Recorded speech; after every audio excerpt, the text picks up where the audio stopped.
Hello, thanks for your company. Once again, the details now. The Fisheries Commission and the Environmental Protection Agency, EPA, are expected to begin investigations into how more than 60 dolphins and several species of fish washed ashore on the beaches of some coastal cities this weekend. Authorities have meanwhile warned the public to exercise caution in purchasing any strange fish on the market. We'll speak to Professor Francis Nunu, Senior Lecturer, Department of Fisheries and Marine Science at the University of Ghana shortly. But first, watch this report by Mamiesi Thompson, who reported from Osu on Sunday. Large volumes of poisoned fish washed ashore right here where I'm standing and further off. Yesterday morning, even till now, we cannot see most of them here right now because the women have cleared it and some have been buried to prevent people from taking them or sending them onto the market. The fish, seen in various sizes, were scattered along the shore of the Osu beach. Some residents were seen gathering them, though skeptical about its wholesomeness. A resident who spoke to JoyNews recounted what happened. I'll say we saw this yesterday around 10 a.m. But normally this used to happen seasonally. So we thought it's normal, as we know. But later we find out that it's not normal because the number of fishes that are coming out and the way they are washing out from the sea is not normal. At that time, people have already collected some to market and other places and consume it. We thought it will end, but this morning we realized it still continues. So we have to come and stop everybody from picking it. Chief fisherman for the area, Ni Tete Apo Jamloja VI, is worried consumers may no longer want to purchase their catch.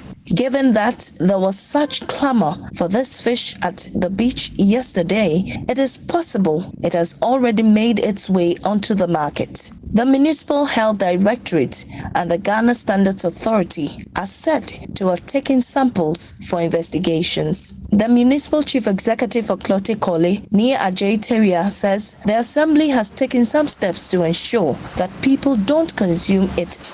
We are stopping people from taking the fish from here. We've gone on air to explain to the public. Also, we have our public address systems, vans going out to announce that if people bring fish into the townships, etc., to sell their cheap or whatever, they shouldn't be patronizing it because of this. But do you know of any all over from here to the So we understand that this happened in other parts of the country, especially along coastal communities. But Professor Francis Nunu is a senior lecturer at the Department of Fisheries and Marine Science at the University of Ghana, and he's joined us with more on this. Thank you so much for your time, Prof. What could be happening in our waters? Good morning to all listeners and viewers. There are many possibilities. It can be a natural event, as well as it could be from various human activities. This thing is, if it's not continuing, it can be an occasional normal event. About 2 weeks ago, we had reports of a similar incident in New Zealand, where over 100 whales were beached. So it happens occasionally in other countries as a natural event, possibly from an algae blooming, which brings some poisons or deoxygenation.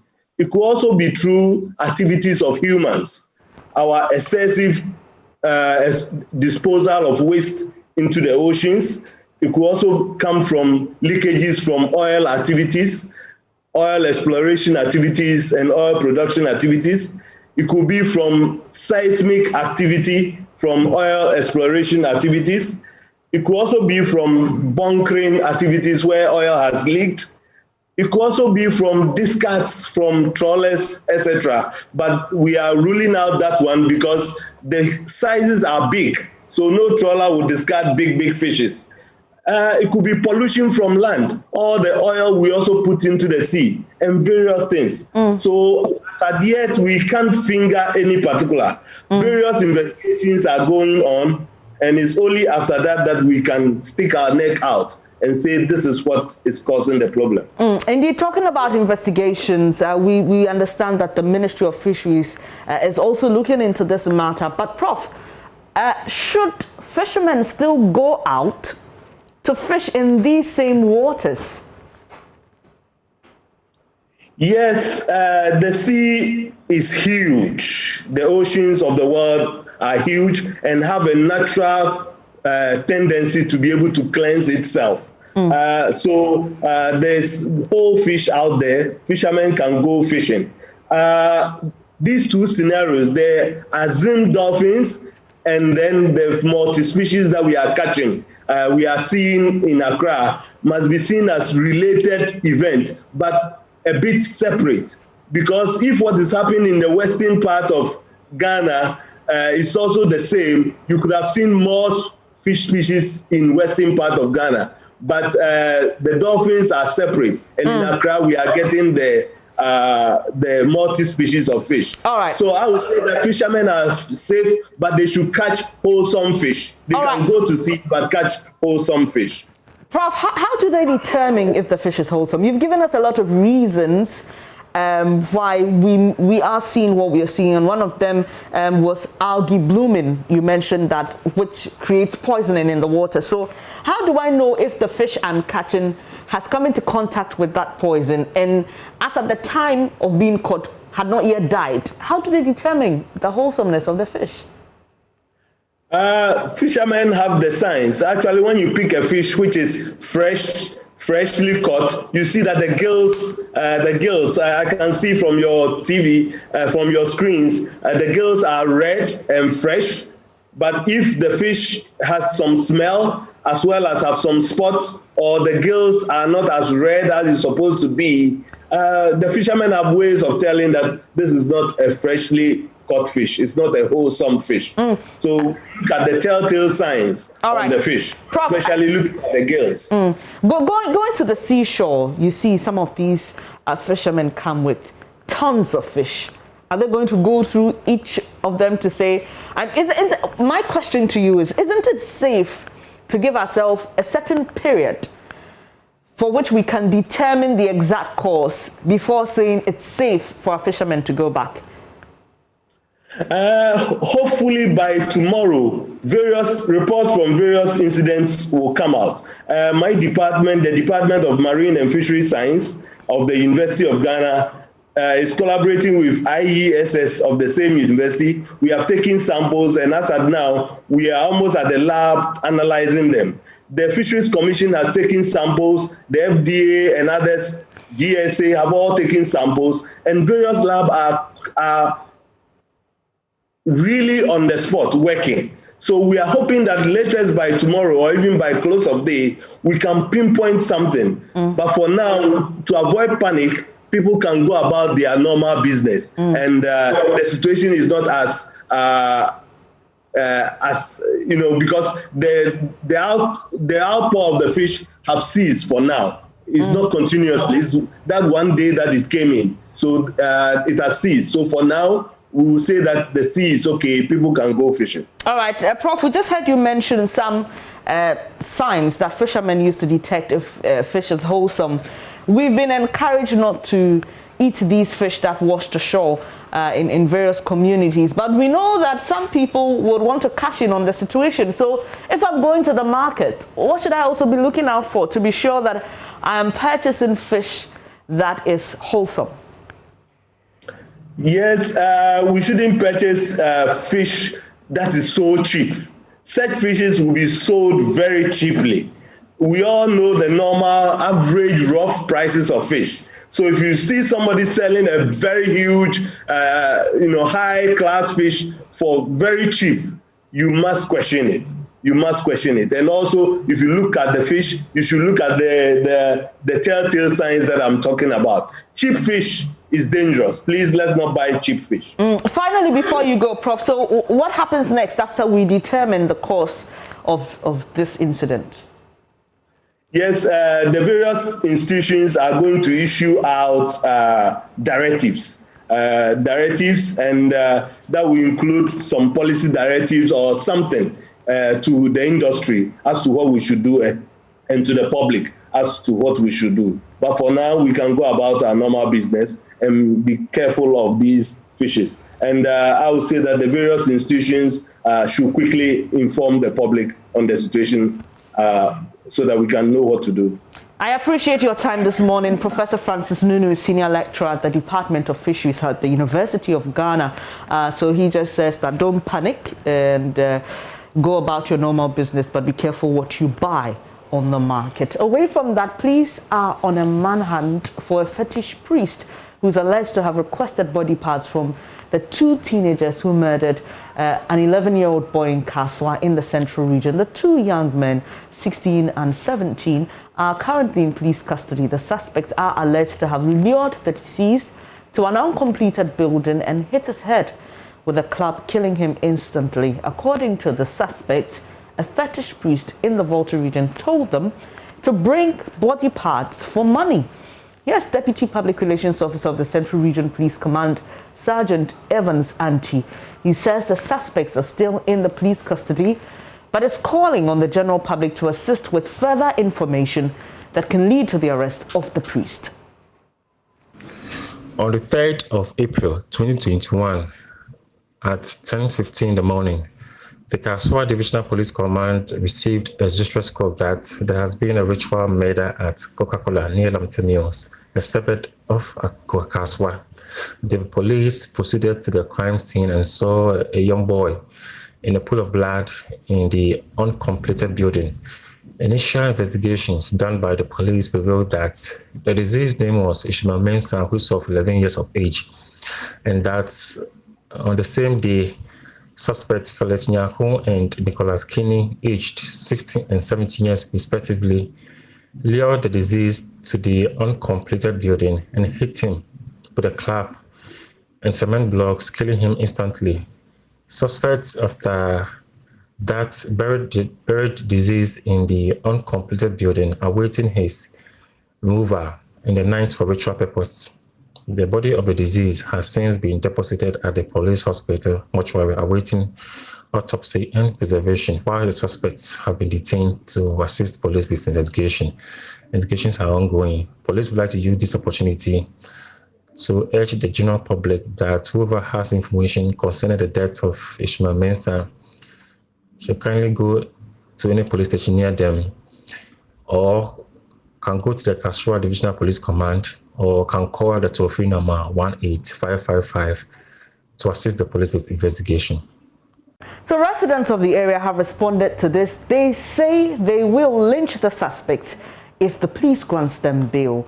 Now, it's been days since this incident was first reported, but the shock is still fresh for many people. The question on a lot of minds is, what will make young boys do this to an 11-year-old for money?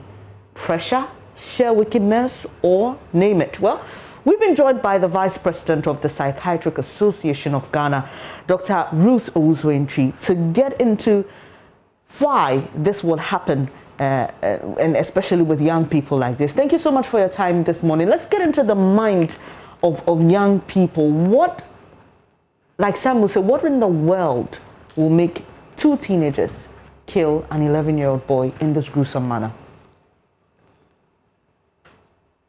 Good morning, Bernice. Good morning to your listeners. This is a rather extremely sad news. You wonder where the world is getting to when you hear stories like this. Nevertheless, it is not the first time such an incident has occurred. In other parts of the world, I think the youngest murderer has been found to be 8-year-old. And you automatically realize that this is not usual. This is not normal. This is unheard of.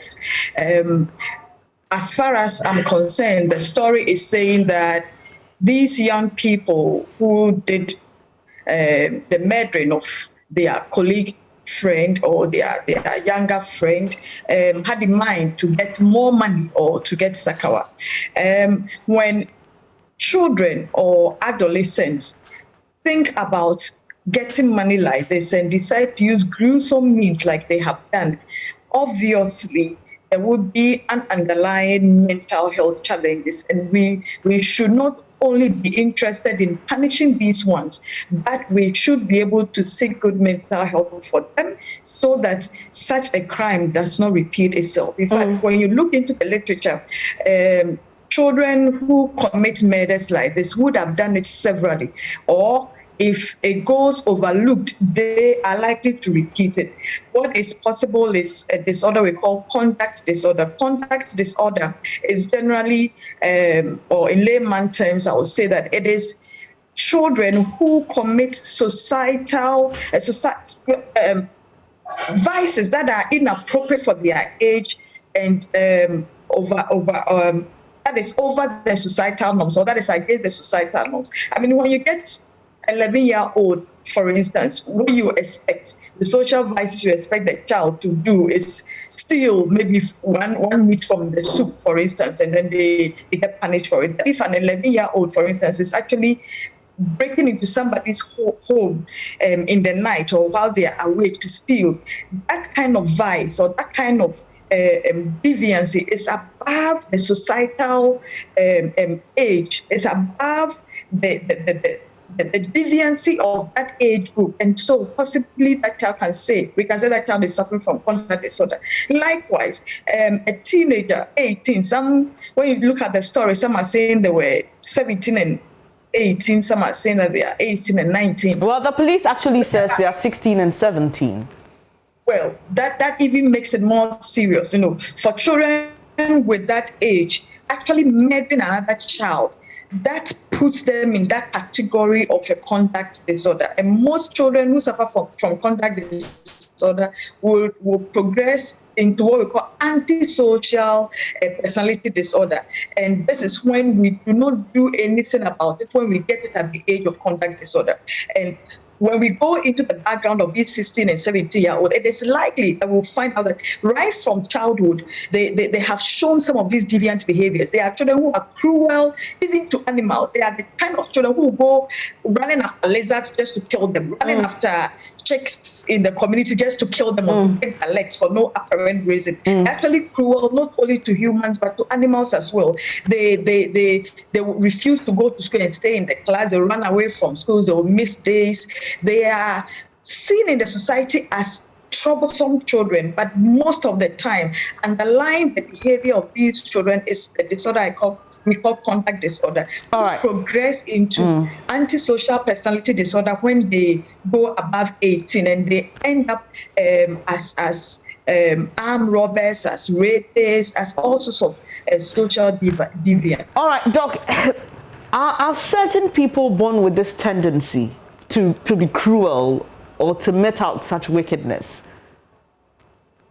It is difficult to say they were born with it, although literature says that a little bit of genes can account for it. But largely, the risk factors for children developing this kind of conduct disorder or this kind of cruelty is more of societal, more of kind of upbringing they get. If children grow in a society, in a particular community where there's high rate of crime, high rate of deviancy, or they grow in a home in which the parents themselves are involved in some form of social vices or substance abuse, or there is conflict even in their upbringing. The mother says that this child should be caned for this disorder. The father says, so leave him, let him go. He is a small boy. When there's conflict in upbringing and stuff like that, these children are likely to end up with conduct disorder. So largely the cause of conduct disorder is more environmental, the kind of environment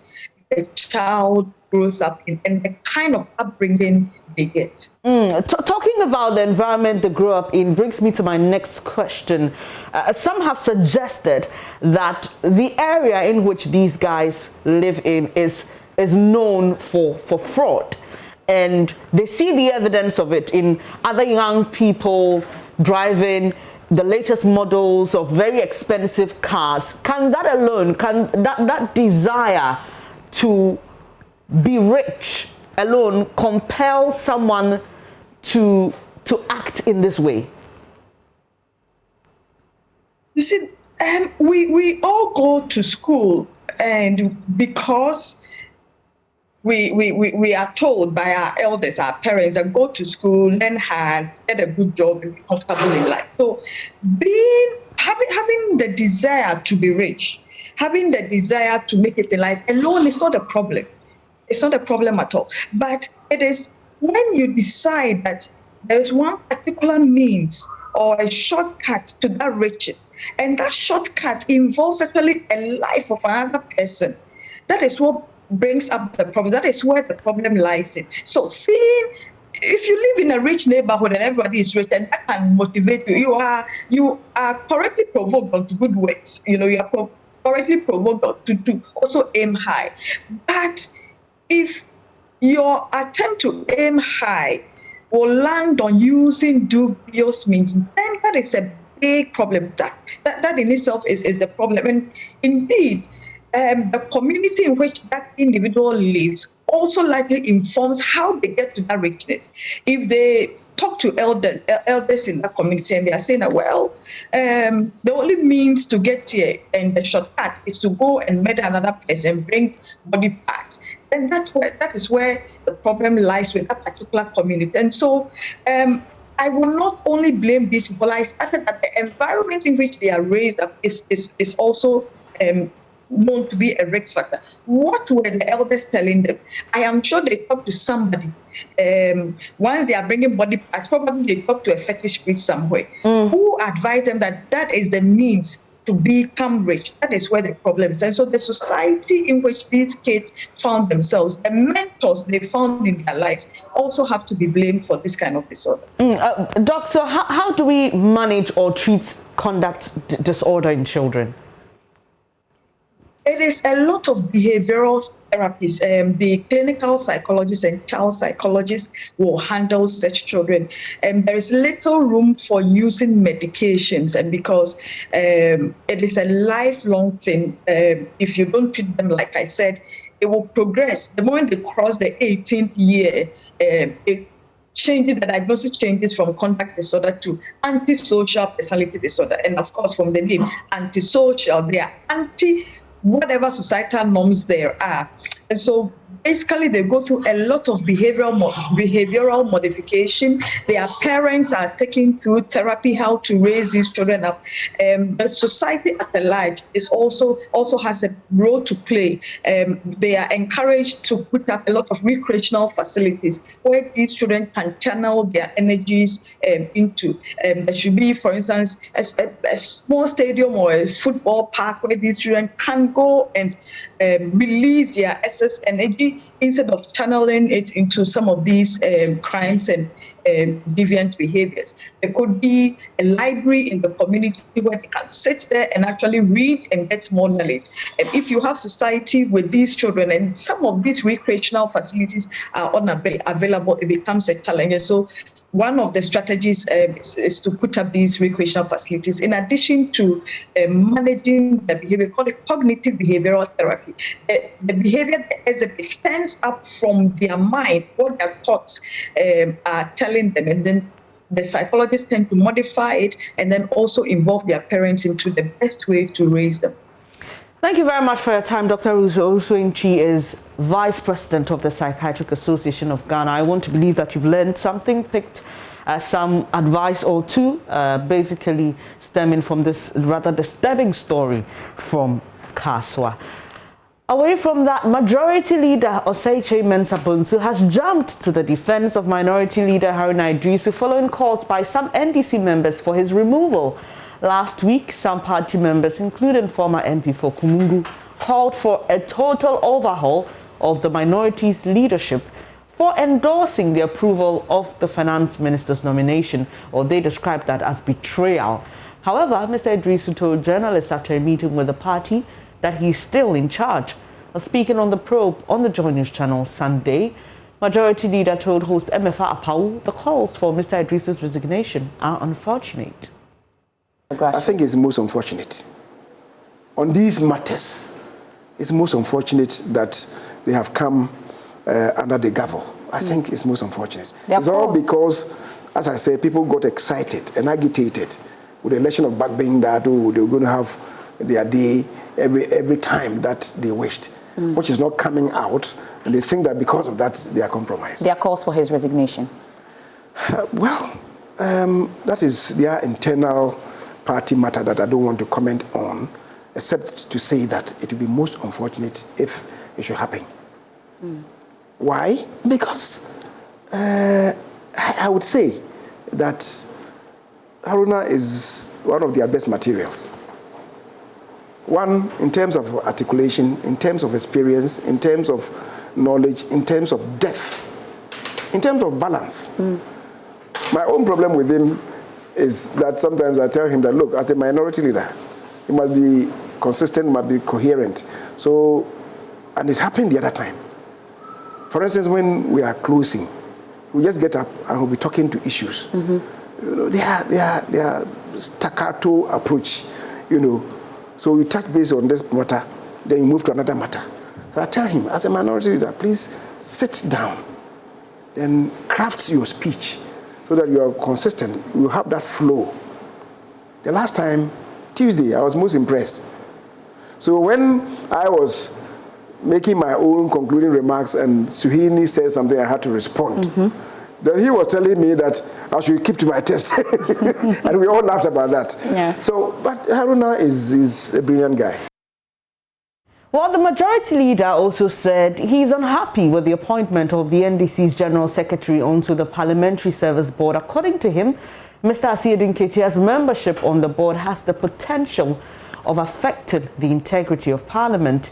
He indicated he had no qualms with the former MP for Uzuentri West as a person, but the fact that he still holds a position as General Secretary of the NDC is a great worry to him. He spoke again on the probe with MFR Pau. Asiedin Ketia has been a member of Parliament, right? And one-on-one, he's an intelligent person. And maybe if he has to contribute to developing Parliament, he could. My worry is his current position as the General Secretary. It's never happened in the life of Parliament before, right? Especially when we have a very intrusive General Secretary, when even in the course of normal business of Parliament, you come and sit there to ensure that his people vote in a certain direction. What are you afraid of? I'm not afraid of anything but I'm afraid for Parliament. See, these are the little steps that we take that affect the integrity of Parliament. In the former Soviet Union, you know, in the Soviet system, the socialist communist systems, the secretaries general of political parties were the ones who emerged as presidents, right? So all their presidents have been secretary general for their party. Now, because they say they are, of course they have one-party states, because they say their parties are people's parties, the assistant secretary then is put into Parliament to be the Speaker of Parliament. So they control everything, including even the judiciary. And that is not good enough. Democracies don't behave that way. Now, acting on recommendations from an advisory committee on the constitution of the Service Board, Speaker of Parliament Alban Bagbin on March 29 approved a 6-member Parliamentary Service Board, which includes Chairman of the Council of Elders of the New Patriotic Party, Hackman Owusu-Agyemang, and the NDC's Johnson Asiedin Ketia. The 4 other members are MP for Swami, Osei Mensah Bonsu, Tamale South MP Haruna Idrisu, former Majority Leader Ibrahim Osei, the Clerk to Parliament, and the Speaker as its Chairman. Well, despite the concerns raised about some of the members, the Speaker insisted that Mr. Asiedin Ketia met the necessary criteria and therefore his unwavering decision to appoint the former MP for Uzuentri West onto the board. Mr. Mensah Bonsu laments how Parliament under Mr. Bagbin is gradually becoming what he calls an enclave for the National Democratic Congress. That Haruna, when I engaged him, told me that, he was under pressure to fill somebody. He didn't mention the name of Asiedin Ketia to me. Later on, about a week after, it was Alban who told me that Asiedin Ketia's name had come for them to. And I said, oh, but where from this? You don't think this is going to be one too much? Because these are the things that we do. It will mean that we are putting Parliament in the armpit of one political party. Because for the first time in the history of Ghana, the Speaker from the NDC, you have brought in Kofi Atto, who is the vice chairman of the party. And you are saying that is a... You brought him as what? His advisor. So Kofi Atto is there. He's brought in 2 former We're MPs. told Ken Jirasa is also there. Come again? We're told there are others. Ken Jirasa is part. I don't know of Ken. I don't know of Ken. Who are the other 2? Amwate is, and Shaibu, Daboya Mankarago. What are they doing in the Speaker's office? He says he's bringing them on as advisors. So you have these 2 former MPs, and then you have Kofi Atto, vice chairman of the party, Asidun Ketia, general secretary of the party, and a former, I think he didn't have an official position, but more or less, unofficially, everybody knew that he was a communicator for the party. Who's that? Gerhard Mensah. Okay. Also coming as what? Yes, he's also coming as to the Speaker's office. So you are turning that place into an enclave for the NDC. There's one other guy whose name I've forgotten. He was a very usual panelist at Radio Gold. He's also as what? There. I think I understand he says he wants to make him his communicator, his communications officer or something. So some of us thought that no, this is one too much. Have you raised concerns about it? I have. I've told him that, Mr. Speaker, when we are taking Parliament to, I think if you are not careful, this whole thing would collapse on all of us. But you know that the party... But he's told me that we need to talk about it. Okay. But we've not seriously. So after... You're watching News Desk with me, Bernice Abubedulan. So now the Driver Vehicle and Licensing Authority has over the years expressed worry about the number of unqualified drivers on our roads. Such people usually use the back door to acquire genuine licenses without sitting and passing any DVLA exams. This has been identified as one of the many reasons road traffic accidents are high in Ghana. Close to about 600 people have died so far this year. As part of measures to curb this, the DVLA says it is now making it possible for people who cannot read nor write English to still go through driving school, sit their exam, and be issued a license. Let's hear from the DVLA Director for Driver Training, Testing and Licensing, Kafui Semevo. We, as a state institution or as playing the role of the state, keep on improving or reforming our policies depending on the situation so that we address the issues we see. So what we've done also is that after reforming the testing, we introduced the theory testing to assess the theoretical knowledge of drivers. Now, we looked at the test and we have said that after some time, there are people still out there who, it's not that they don't want to take the test, but because the test is administered in English, that is a barrier to them. What do? You now have to encourage compliance rather than sit down for them to offend the law and then you go after them. So what we have done is to say, okay, let's go back and see how we can also incorporate these people into our testing regime. So currently we are reforming the theory test to introduce six local languages, which are Ga, Ewe, Dagbani, Hausa, Nzima will be introduced. When this is done, we are confident, and Chi, because that is it's a very common language spoken, and we are very confident that when we do this, those drivers who are driving without driver's license, who trained from other sources that we are not aware of and cannot access the services of the authority to obtain genuine licenses, will now have the confidence to approach us. We test their skills, and then we can properly register this or license these drivers to be on our road. It is very important because if we do not do that, these drivers will continue to drive anyway until they are caught, they are out there, and they will be creating the problems they create. Thank you so much for sticking with us here on the Easter Monday edition of News Desk. We'll bring you more news after this.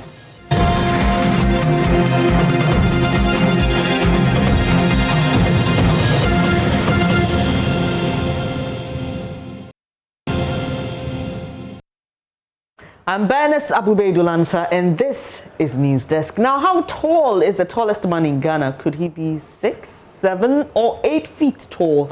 JoyNews' Mahmoud Muhammad Nuruddin met a young man at Nalirugu in the northeast region who believes he's the tallest man in the 5 regions of the northern part of Ghana. Residents also regard him as the tallest man in the country.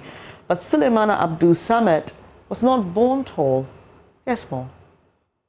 He was once a winger, I know, who could dribble anytime a ball was handed over to him. You always made a surprising thing there. Not even me, even those outside. Awuchi cannot go anywhere and come back and they were talking bad things about Awuchi. Even small children. Maybe he doesn't look so spectacular from this perspective. But when you see Suleiman Abdul Samad from a distance, you will take a step back.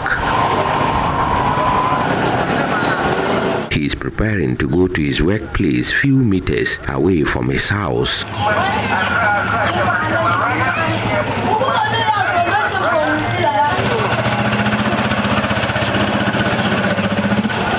I'm 27 years now. You see, people will see you like giving you age like 40 or 50. I'm 27 years now. Beyond his daily task, the 27-year-old was once a public figure here in Gambaga.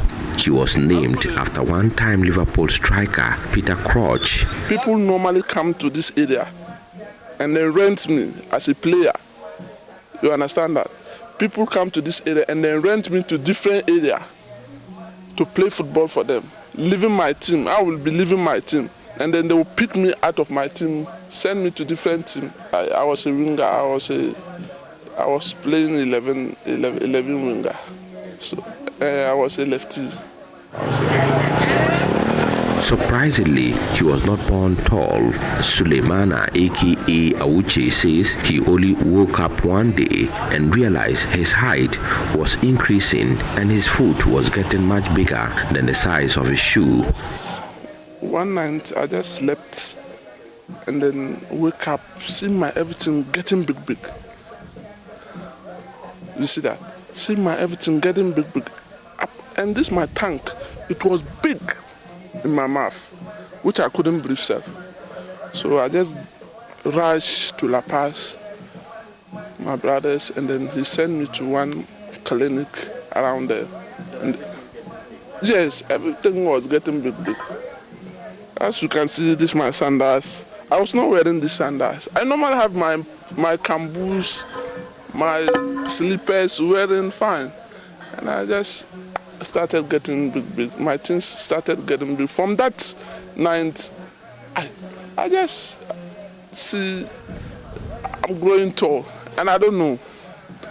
So, but if you just, like, if I just leave La Paz for 1 month or 2 months and then go there, they'll be telling me that, I would say you are tall. You are just getting tall. And I say, how come?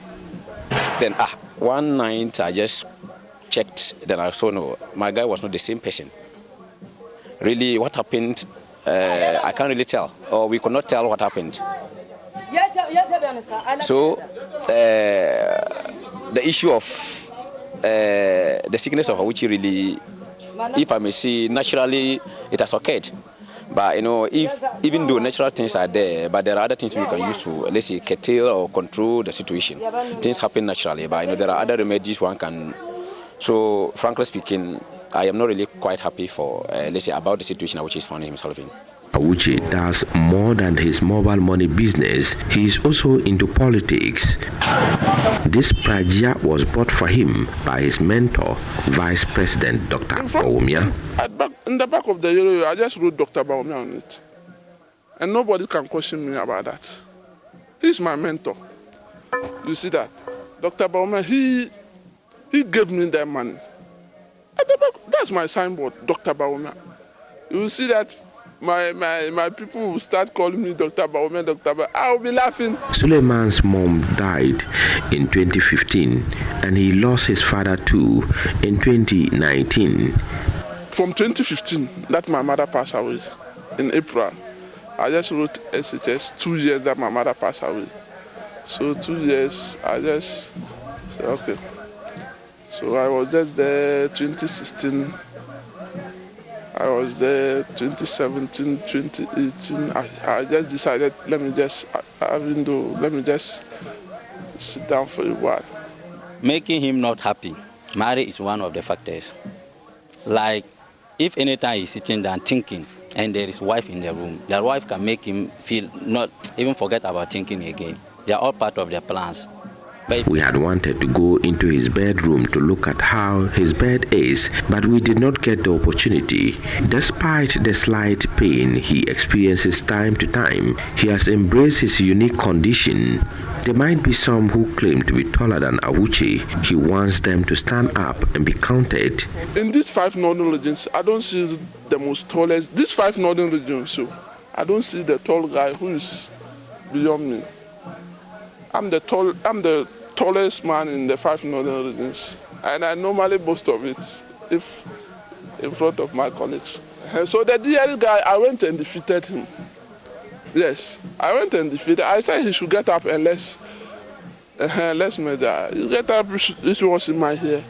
I went and defeated him. Awuche has become a household name here in Gambaga. His determination to overcome life's challenges is widely admired. But Awuche has a request from the public. I need help from people. I'm not feeling my body. I need help. My people, I need help. I will also even make inquiries for help for him, but the financial situation cannot even put us there. That's the problem. Like if we get financial support, like we can push him to go and he will, just for seconds or even 1 month is okay. He will build himself again, but because of the financial situation, that's why. A report by Mohammed Nuruddin. Interesting how he smiles about a condition that even makes him struggle.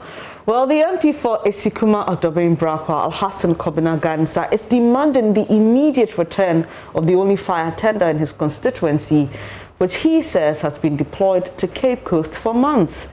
According to the MP, the Regional Fire Command requested the use of the fire tender for only 1 month. However, it's yet to be returned after the time elapsed. The MP alleges nursing mothers at the maternity ward of Our Lady of Grace Hospital at Bremen Esikuma were left stranded and helpless after a fire ravaged the facility. The impact of the fire, he says, could have been minimal if that tender was on call to douse the inferno. He's therefore requesting the Central Region Fire Command to urgently redeploy the fire tender to the constituency.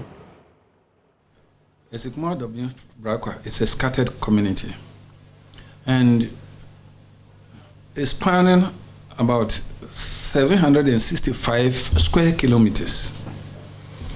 If you know the place, when you are traveling from Triludia to Obom, Odobe Obom, and then down to Hiansheda or Asolfie, and then from Amwanda to Amanfopon.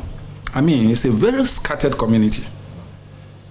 So, and the roads are not all that good. And we have only one fire tender. And that one fire tender, anytime there's an issue, and regional assignment or national assignment, you see that that tender is taking along. And they will use it. So I made reference to recently when we received a letter from the regional fire officer. Somebody signed for him, but I would say the regional fire officer to take the tender away. Actually, the youth of the area were protesting. But eventually, when the letter came, they have to give in, and then it was taken away, promising that they will return it in a month's time. But as we speak now, the fire tender had not been returned. It was taken on the 4th of February, 2021. The same thing. Last year, they took it away for 6 good months. 6 good months. And upon persistent demands, before they returned it. And I'm afraid even when, as they are returning it, instead of them to ensure that they have reconditioned the tender before returning it, they will return it like that. You know, repairing it also becomes a problem. You see, so that is the concern of the chiefs and people of Esikmo-Odobin-Brakwa, and that's why I have to put it across. How is the lack of fire tenders affecting the indigenous within the constitution? You see, we are in a community that is scattered, and the only fire tender which was taken away,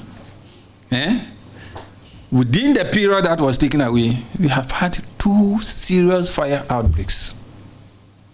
One was the whole Seventh-day Adventist church was raised down at Brakwa, and then the other at Breme Sukuma Hospital.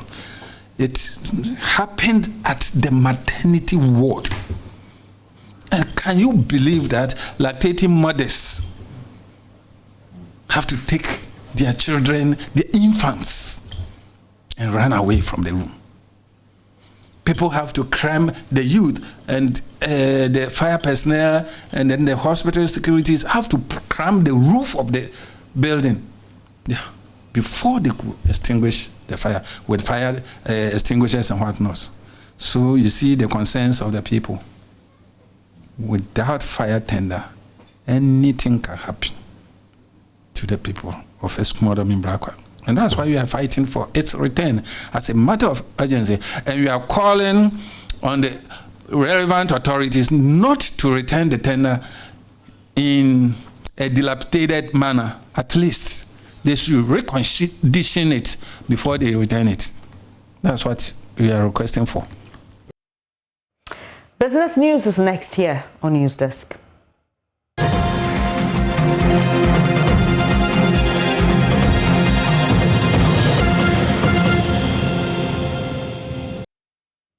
Happy Easter to you and welcome to Business. My name is Darryl Kwao. Government is being urged to invest in acquiring the services of organizations which are well equipped to protect the country's cybersecurity space. According to the chief executive of IT firm Slum Technologies, Samuel Boateng, even though the country has enough policies to regulate the cyberspace, there is the need to employ entities with the technical know-how to enforce these policies. He spoke at a help desk training offered by his outfit, which equipped about 120 Ghanaian youth with IT skills at no cost. Cybersecurity in Ghana, I believe there are a lot of policies, but there are not enough doing. And so I believe that if we talk about policies and implement it with the monitoring, we'll be able to sweep off the nation and then get rid of maybe some cyber attacks and other things that goes on in our infrastructures. I believe Ghana is getting a lot of fundings, but it depends on the way and then the kind of training that they are putting it out there.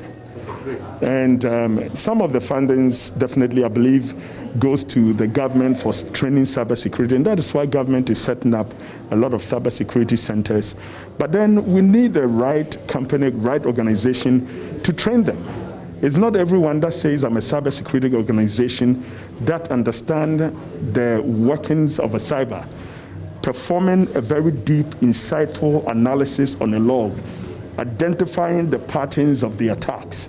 So Slum Technology is here. That is what we do best on this. We take the logs, we ingest it, and then identify every traffic pattern that is coming from, and then we can stop it, we can block it, and or reduce the attack. If you've been to outside the country, every organization have their cybersecurity infrastructure. So if we have a state, the state will have the infrastructure as well. So the same thing in the region. We should have the infrastructure, and we should be able to organize, the right people to do the investigation on those logs. A story to inspire you this Easter Monday. Now, when Al-Hassan Abdul Kadri completed Central Zaharia Junior High School in Tamale in the northern region, His dream was to pursue a career in mechanical engineering, but that didn't happen due to poverty. Now, Al-Hassan abandoned his dream, obviously dejected, and moved on to what was available, fashion design. That is where his success story began, as captured by Mahmoud Mohammed Nuruddin in this report. Even if I'm pitching the work, at least. Al-Hassan says he had a passion for machinery. He had no financial support to pursue higher education, let alone achieve his dream of becoming an engineer. But the dream and enthusiasm that came with it crashed at his early years in life. Yeah, definitely I was worried, because if you had an ambition to do something and you couldn't fulfill it, you'd be worried. But I thought of different things. Not me thought of it, because my mother thought that afterwards, then, I'll put you into this. And I said, fine. After the engineer I couldn't do, I think that one too, if I'm focused, I could do what they want me to do. So, according to a popular saying, the natural state of motherhood is selflessness, and a mother is the only person on earth who can share her love among 10 children, and each child still has all her love. That was why Al-Hassan's mom, Husseini Aisha, enrolled her son in fashion design at a cost of 100 cedis in 1997. Well, my mother recommends my master, the one who lent me the work. She went and see him, and the person said, if I'm ready, then I could come. So they charged, by then that was 97. Then my mother paid. So I went and joined the place. When I go there, I have passion for it. I put my efforts on it, and I fought so hard to learn the work. Initially, Al-Hassan was not interested, but with time, he came to understand that fashion was a profitable venture. It took him more than 10 years to complete the training, and in 2009, he established his own shop with support of his elder brother. Well, it's great, but in the other way around, it wasn't easy to setting up with your own place by then.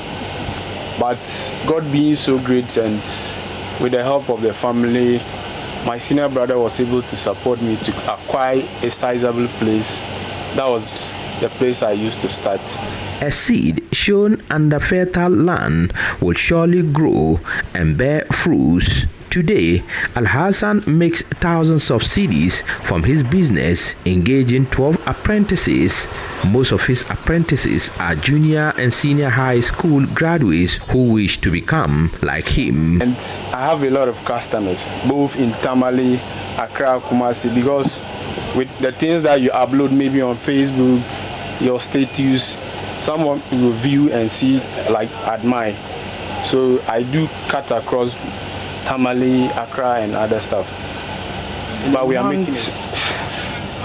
In a month, at least could be, that would be like 4,000 and above. Hope you are inspired this holiday. The news continues after this break.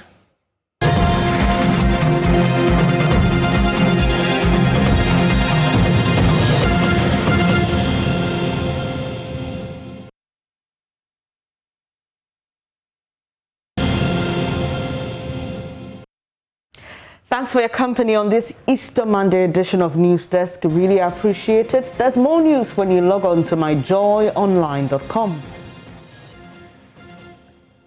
We're also very interactive on Facebook and Twitter. We are Joy News on TV. I'm Bernice Abubedu Lanza. See you at 12 when I come back with more news.